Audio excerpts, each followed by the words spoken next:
Hiya crafters, Amy here, and I have another snarky masculine birthday card idea to share with you. Now this particular card is going to be for my big brother. He's turning 50 this year, so it's a big one. And I'm going to use this gorgeous maze mandala stencil from A Colorful Life Designs. You'll see that you get the outer and inner portion of the stencil. I have a piece of scrap pattern paper here, so this is another way to use up some of that stuff that I know you're probably hoarding like I do, but it's got this cool wood grain look on it. And I have an A2 size card base of 110 pound cardstock and this piece of adhesive backed foam that I'm going to be using as well with some of the die cutting.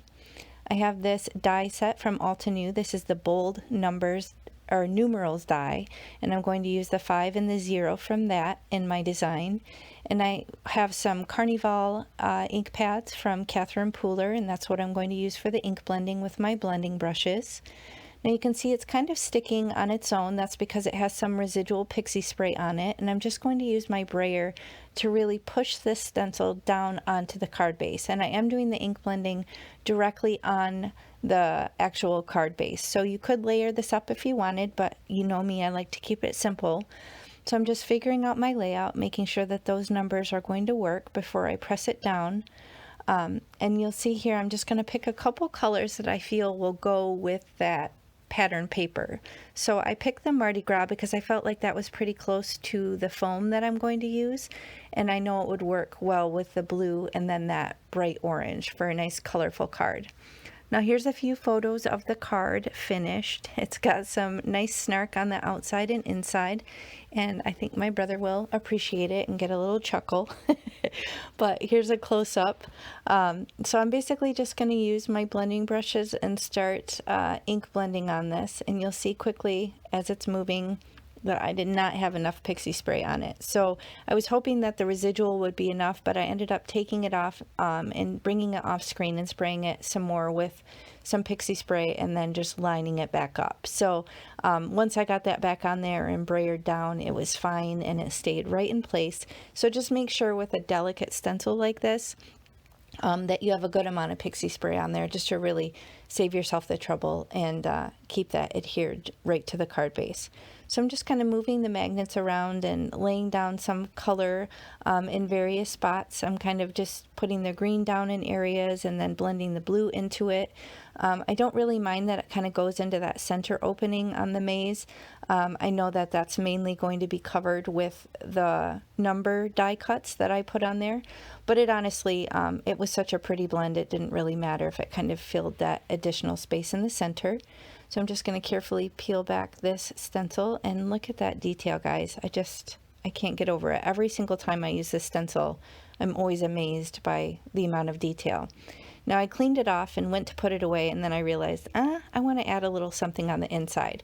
So this is something you may have seen me do. I'll often kind of carry the design from the front of the card to the inside just with some very, very pale ink blending. I most of the time won't even use my ink pads. I'll just use the residual ink on the brushes just to kind of add a subtle little bit of interest onto the inside of the card without taking up any of the space, because you can absolutely still write over that area. But it does give you a nice little subtle design on the inside of the card, and it adds something a little extra to the design.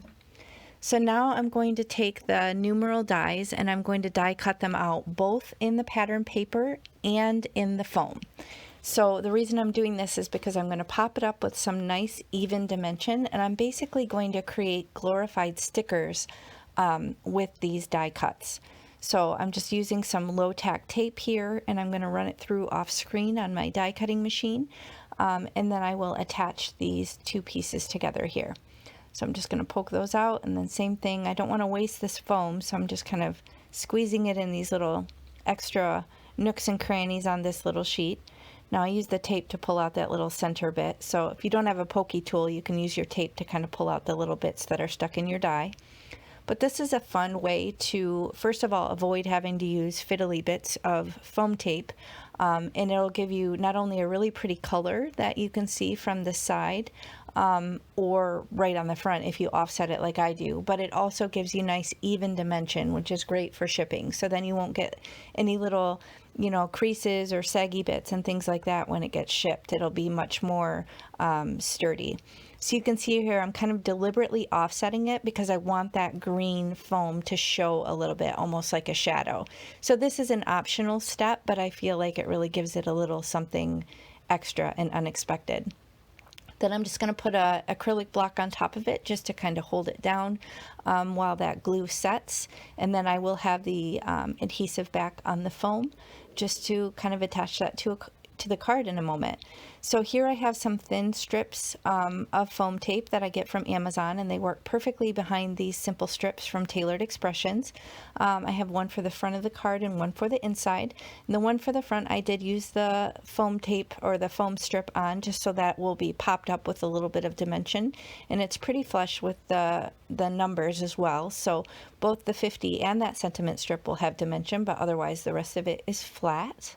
Just making sure this is straight, and then I will nestle up this snarky sentiment strip right up underneath the 50. It says, "I'm not saying you're old, but," and then on the inside it says, "If you were milk, I'd sniff you."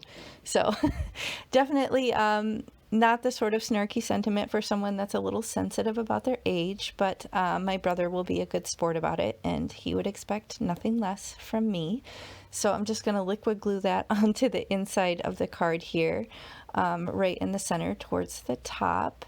And you can see this is a pretty easy design, but honestly that's the key in my opinion with masculine or gender neutral cards. Just don't overdo it. Just use some nice bright colors and keep it geometric and simple. Don't be afraid of white space, and there you have it.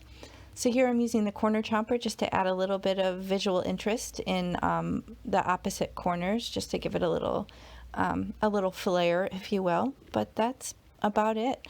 Oh yeah, I'm going to stamp the back with my Amy's Wear stamp. This is a custom stamp that I had made. I don't often show this, and if I'm honest, I don't always remember to use it. I totally should. But a lot of times I'm in a hurry and on to the next card. So here I'm just showing you I have it on an acrylic block, but you could absolutely load this up on a MISTI. It actually came on a wooden handle, but I pulled it off and did some of that adhesive foam just to kind of make it a rubber stamp, if you will. So here's the finished card. You can see it's got nice dimension and that cool interest with the green behind the 50. And lots of snark, perfect for an older brother to give him some grief on his 50th birthday. So I hope you enjoyed this video. If you did, please hit the thumbs up and consider subscribing. I will link all the products that I used if they're available in the video description box below. So just expand that area and scroll down. And I sure do appreciate you watching. Thanks. I'll catch you next time. Bye.